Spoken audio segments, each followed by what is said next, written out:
मैं ये अभी निर्णय आपके सामने कर रहा हूं, मंगलवार, वीरवार और शनिवार 10 बजे इसको बड़े अक्षरों में लिख दो। मैं सुबह कृष्णा मंदिर, जो हमारा अभी तक जिला कार्यालय नहीं बना भाजपा का, वहां हम बैठते हैं, वहां हमारी बैठकें होती हैं। मैं 10 बजे इन 3, आप 2 दिन कह रहे हैं, मैं 3 दिन वहां बैठूंगा। अगर करनाल शहर से आपका तात्पर्य है तो मैं बैठूंगा। और आपके कहने पे अभी फैसला कर लिया, 2 दिन नहीं 3 दिन कृष्णा मंदिर में ये अनाउंस है। टिल देन, जब तक का मेरा ये कार्यकाल है, मंगलवार, वीरवार और शनिवार कभी भी कोई मेरा पत्रकार भाई और समाज का आदमी, और अगर आप ये बात लिख देंगे, मैं इसमें आपका धन्यवाद कर रहा हूं सर, आपने ये बात मेरे से संकल्प करवा दिया।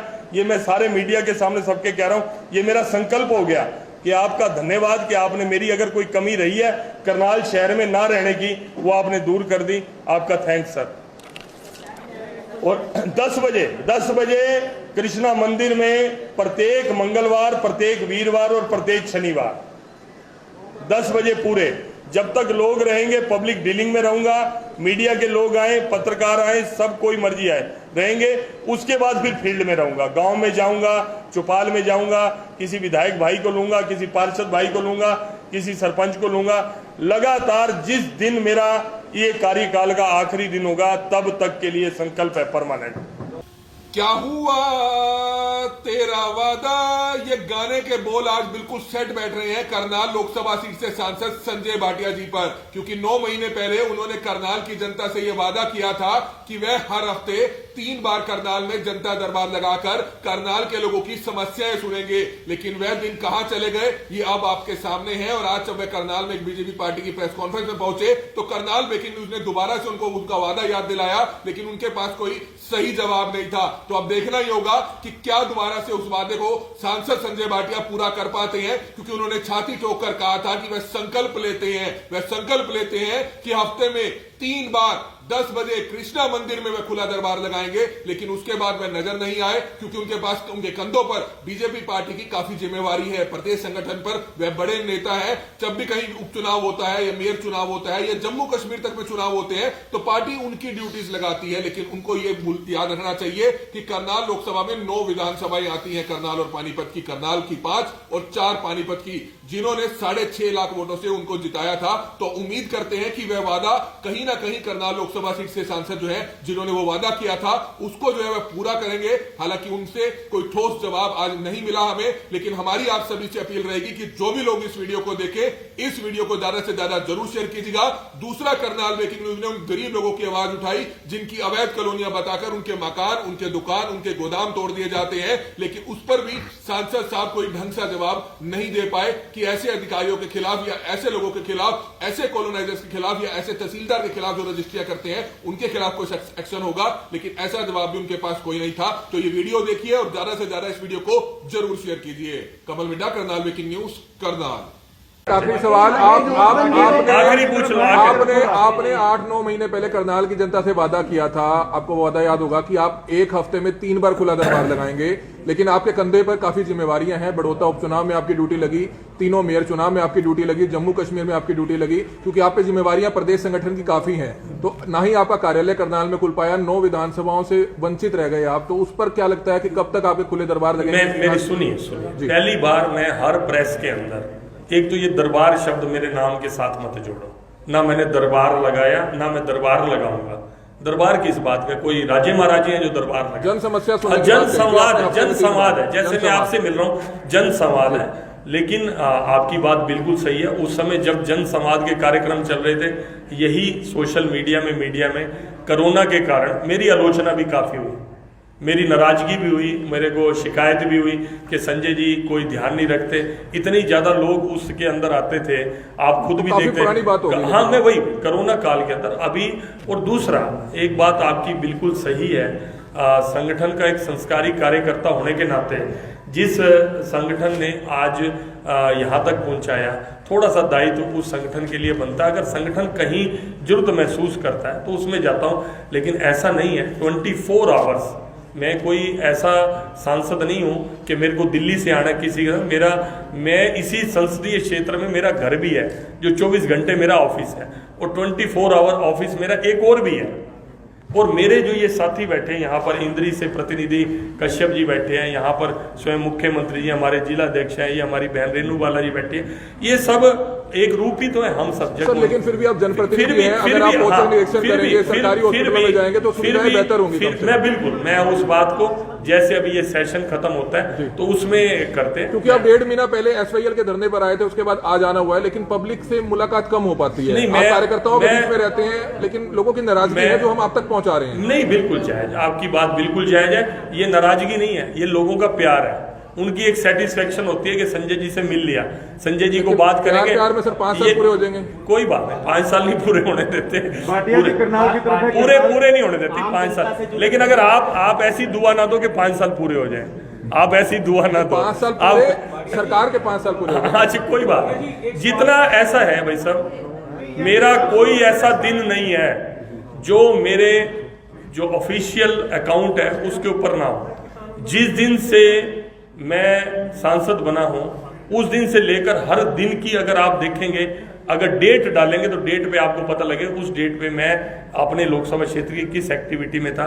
कोई दिन ऐसा नहीं है, अगर मैं पानीपत में हूं, घर पे हूं, अगर सेशन के दिन नहीं है तो सवेरे ऐसा नहीं होता कि मैं अपने लोकसभा क्षेत्र के लोगों से नहीं मिलता। करनाल में बैठने का कारण सिर्फ ये था कि करनाल वालों को पानीपत आने में दिक्कत ना हो, इसलिए ऐसा नहीं है कि मैं लोकसभा क्षेत्र, अगर मैं करनाल में नहीं हूं तो मैं पानीपत नहीं, दोबारा कर देंगे। आप वो आप जो कह रहे हैं उसी आप कहेंगे, इसी गाइडलाइन से चलो, मैं उसी गाइडलाइन से चलो। तहसीलदार के खिलाफ कार्रवाई नहीं हुई आज तक, जो अवैध रजिस्ट्री अगर से पहले लेते हैं। कल भी करनाल में काफी हंगामा हुआ, एक कॉलोनी जो अवैध कॉलोनी की लिस्ट में भी नहीं है, वहां व्यापारियों के गोदाम तोड़ दिए गए, और बाद में अगर सिफारिश पहुंची, बीजेपी की पार्षद पहुंची तो 80% तोड़कर DTP साहब चलते बने। वैसे ये ना, मैं आपको, आप वैसे इसको मीडिया के ऑफ भी बात कर लेते ज्यादा, मैं इसकी बहुत जानकारी रखता हूं जी। जो रजिस्ट्री हुई रिवेन्यू एक्ट के तहत सुप्रीम कोर्ट की गाइडलाइंस हैं कि आप किसी भी सेल डीड को करने से कोई भी तहसीलदार मना नहीं कर सकता। ये मैं आपको एक्ट में बता रहा हूं। और जब रजिस्ट्री होती है, कभी भी प्लाट की रजिस्ट्री नहीं होती, कभी भी उस कॉलोनी के प्लाट के नाम से रजिस्ट्री नहीं होती। जितनी अनऑथराइज्ड कॉलोनी है उनके नहीं, कृषि के नाम से होती है। कृषि भूमि इतने बटा इतने का भाग, अगर टोटल 10 एकड़ जगह है उसका इतने बड़ा इतने भाग की रजिस्ट्री होती है। जितनी भी आप, लेकिन लोगों का कहना है कि जब बन रहा होता है तब क्यों नहीं आते, जब बन जाता है। बने हुए पे भी जाते होंगे, बने हुए भी जाते होंगे।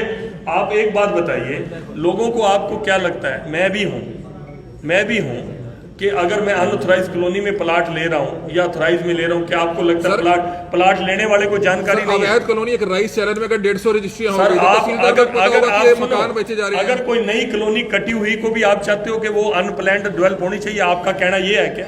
सर कल जो डेवलप हो चुकी है, एक कल डेवलप कॉलोनी थी, सड़कें अच्छी बनी हुई थी, लेकिन उस पूरी कॉलोनी को सड़कें सरकारी बनी हुई थी नहीं, वहां पर अपनी बनी हुई थी, फिर अपनी बनी हुई को लोग अपने इलाकों में पहुंच नहीं पाते थे। बिजली का कनेक्शन कैसे सर, अगर वो 10 एकड़ से 100 गज का प्लाट आ गया, मॉडल टाउन में सर आप बिजली का कनेक्शन बंद करवाना चाहते हैं? आप तो मकान ही तोड़ नहीं सर, आप बिजली का कनेक्शन बंद करवाना चाहते हैं? पानी के देखिए आप प्रश्न का, आप मेरे ख्याल बहस ना करें, प्रश्न का उत्तर ले लो, प्रश्न का उत्तर ले लो मेरे वीर जी, प्रश्न का उत्तर ले लो। मैं देना चाहना तुसी पूरा तो होने दो, मैं देना चाहना जो मुझे कानून की नॉलेज है मैं वो डिस्कस कर रहा हूं। यहाँ कौन सी कॉलोनी टूटी है, यहाँ कौन सी कॉलोनी पे कार्रवाई होने वाली है, मैं ईमानदारी से कहता हूं मुझे पता नहीं है। मैं आपसे एक्ट डिस्कस कर रहा हूं। जो आप बिजली का कनेक्शन, पानी का कनेक्शन, ये एक बेसिक है, जीवन है।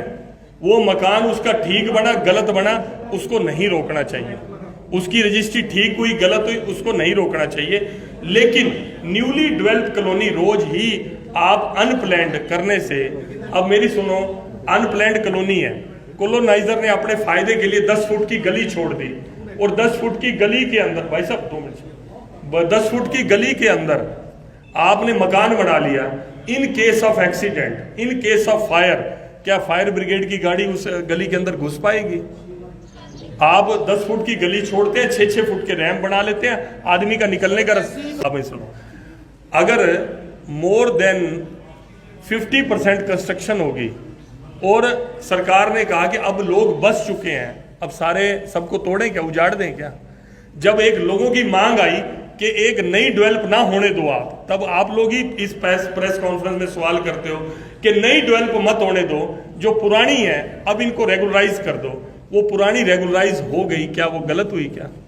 वो पुरानी रेगुलराइज भी समाज की इच्छा थी, मांग थी, इसलिए की गई कि यार ये मेरा बना बनाया मकान का नुकसान हो जाएगा। एक दो एग्जाम्पल सेट होते हैं, क्या 100 के 100, 50 के 50, हमें तकलीफ नहीं है क्या? किसी का मकान गिरता है, उसकी जीवन की गाढ़े खून पसीने की कमाई है, लेकिन आगे उस पर रोक कैसे लगे, ये सिर्फ वो एक्सरसाइज है और कुछ नहीं। जी आप हम सब अनऑथराइज्ड एरिया डेवलप कराने के हक में है या विरोध में, ये सर हम ये कह रहे हैं कि अगर कोई कॉलोनी कटी है, आपने कहा कि एग्रीकल्चर लैंड की रजिस्ट्री होती नहीं, है, आप सब लोग अनऑथराइज्ड एरिया डेवलप कराने के पक्ष में। जब बनाने जाते तब रोका जाए। अच्छा बनाने सुनो, अच्छा सुनो, बनाने के लिए, रोकने के लिए, गिराने के प्रोसेस के अंदर मान लो 2 दिन 4 दिन 5 दिन लग गए, तो ये पता है 2 4 5 दिन अगला लंटर लुंटर पा के ते सफेदी करके अपना पार करता है काम नु, आपके सामने ही है। एक साल बाद और सुनो, एक साल बाद है तो मैं कहता हूं कि गलत है, एक साल बाद है तो गलत है।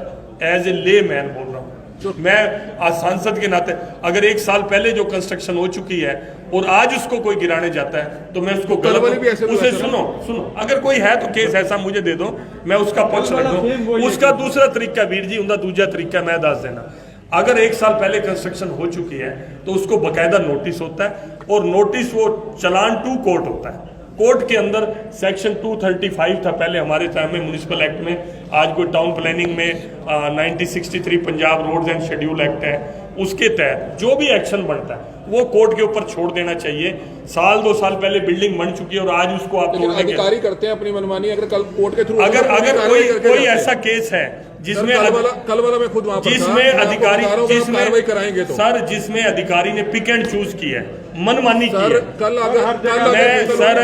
पूरी तोड़ सकते सर, मैं आपको इसी तरह, अगर इस तरह का कोई है जिसमें कोई अधिकारी की मनमानी है या कोई इस तरह का विषय है, आप पर्टिकुलर केस मुझे आप दीजिए, मैं 100% उसकी लड़ाई सर, कल वाले केस में सिर्फ एक ये है सर, कल वाले केस की एक रिप्रेजेंटेशन मेरे को अभी दे दीजिए, इस प्रेस के बाद दे दीजिए। भाटिया जी सिर्फ एक सवाल आपसे, अब उन्हें आखिरी करके कही। तो ये तस्वीरें समय आप देख रहे थे, करनाल लोकसभा सीट से सांसद संजय भाटिया की आज प्रेस कॉन्फ्रेंस थी। सबसे पहले करनाल ब्रेकिंग न्यूज ने उनसे ये सवाल जरूर पूछा कि आखिरकार आपका खुला दरबार कहां है, आपका वो वादा कहां है जिसे आप भूल गए हैं, जिसे आपने 1 हफ्ते में कहा था कि 3 बार आप खुला दरबार लगाएंगे, लेकिन सांसद संजय भाटिया के पास इसका कोई जवाब नहीं था।